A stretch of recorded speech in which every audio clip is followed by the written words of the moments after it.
Hello, chess friends, and welcome to Jozarov's chess channel, and welcome to the chess.com Speed Chess Championship in 2020. We have now really an interesting match game. It's Wesley against Nodirbek Abdusattorov.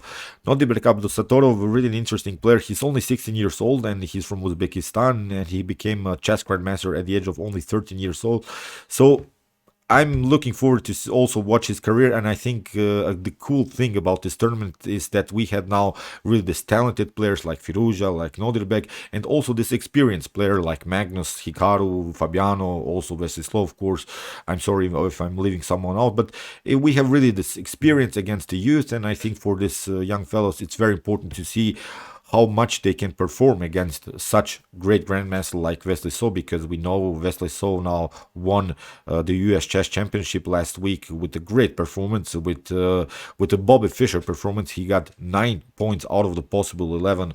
It was, as I said, a Bobby Fischer US Chess Championship by Wesley. So it was a tough player, of course, for Nodirbek to face. But as I said, it's a very important stage to see where I'm at, where I should make improvements, where I should make maybe some other opening theory, and this was, I think, a very interesting match game, as Nodirbek had also, I think, realistic winning chances, because in this blitz format you can win also some games. But as Maurice Ashley mentioned in this live coverage, I really liked also his comment. He said that sometimes these young players can really get burned by their willing to make something to happen, and when you maybe lose 4 or 5 games in a row against such a great master like Wesley, then you're basically out of game. You don't know what to do. What should I make? Because there's no comeback. It's like when we play maybe 2, 3, or 4 days a tournament. Maybe we had a bad day 1, bad day 2,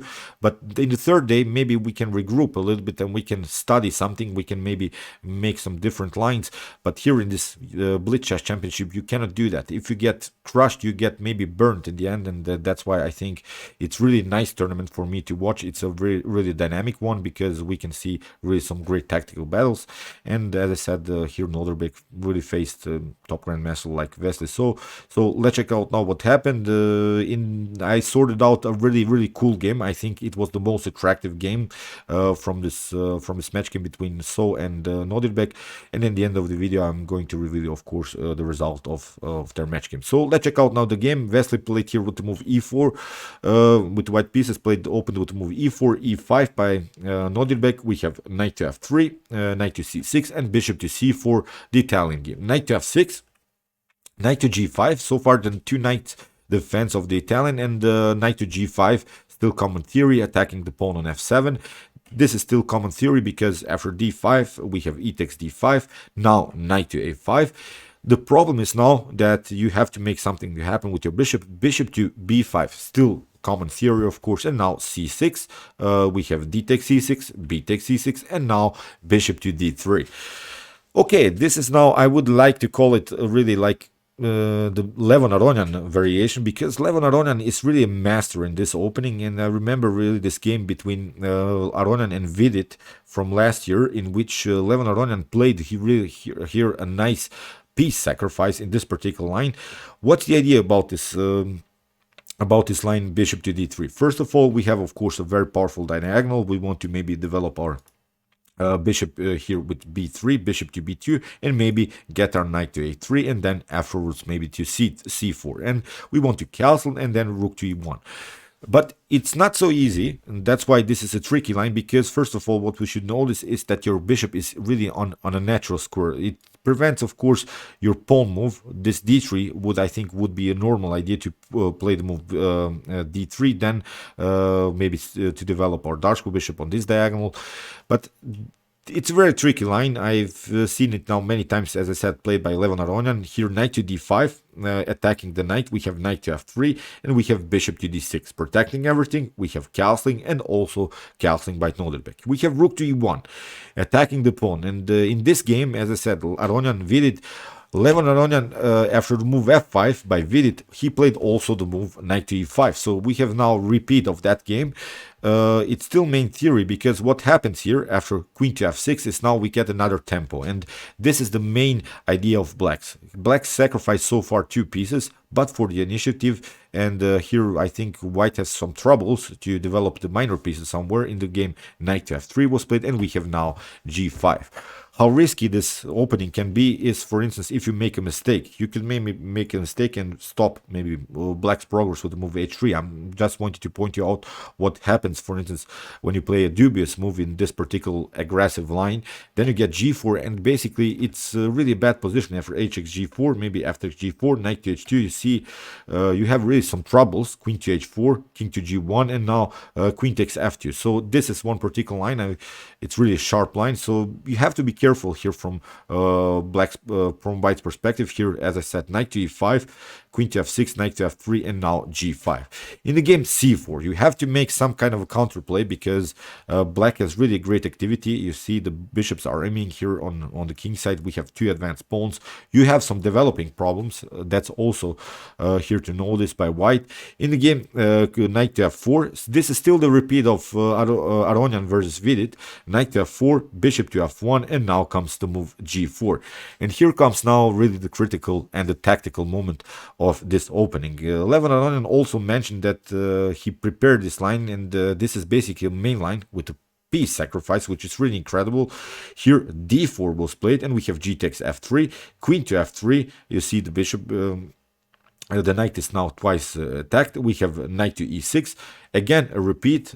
Still, this was a repeat, as I said, Aronian Vidit, and now comes c5. And here comes now where Nodirbek deviates from the line that was played between Aronian and Vidit. Here he played knight to d4. In the Aronian game, bishop to c7 was played, and Aronian proceeded here with the move b4, attacking the knight, queen to b4, and now queen to c3. After trades of queens, you see there is this problem that the knight is here out of game. If you try to move the knight somewhere, then you face a4, b5 ideas, bishop to c4 ideas, pinning ideas. So it's, I think, also a playable line for white, but it's a piece sacrifice. You have to make something for that piece. In the game, Nodirbek tried a different line, knight to d4 with an attack on the queen. In the game, queen to c3 was played, your knight is attacked. Here bishop to d6 was played, and now b4. If you try something like bishop to e5 to protect your knight, that's not so good, because you get a very nice tactical shot. Rook to e5, after queen to e5, bishop to e3, and the problem is now you cannot protect this knight. You get queen to a5, and your rook is hanging. f4 is not a possibility. You see, you have to move the rook somewhere. If you try maybe knight to e6, then knight to a3 is perfectly fine here, because we want to still have some breathing spaces for our bishop, and we can also try knight to c4 followed with knight to d6. So very interesting tactical line in the 2 knights defense here of the Italian game. Queen to c3, you see now 2 pieces are hanging in the game. As I said, Nodirbek tried bishop to c7, but now b4 attacking the knight, and now after knight to b7, bishop to c4 attacking the king, and now comes king to g7. Here a better idea, which I think is the only good defensive move here by Nodirbek, and which line he unfortunately missed here, is the move knight to e6, because you could try maybe bishop to b2, after bishop takes b2, knight to b2, still your knight is pinned, but I think things can be secured here with the move knight to d8. This is now, of course, playable for both sides, although black is 1 piece up, but white has here a very nice activity with the minor pieces, can also make something happen here with the 3 versus 2 situation. So, as I said, in the game, after the move bishop to c4, Nodirbek makes the main mistake, king to g7, and now we have bishop to b2. Basically, you got your king on the same diagonal like this bishop and queen battery on dark squares. In the game, rook to d8, trying to protect everything, but now knight to d2. The knight comes very active into the game. We have a5, knight to b3, attacking again the knight, and now After 8 takes b5, it was queen takes d4. It was a temporary queen sacrifice because it's nothing special, because you can maybe take the queen, but now after bishop to d4, you have to take the queen takes d4. You could maybe cover again with the bishop, but nothing has changed. Still, you lose even some more material. So after move queen to d4, knight to d4, here king to f6, and now knight to c4. Here Wesley so gets really greedy and he grabs all of these pawns.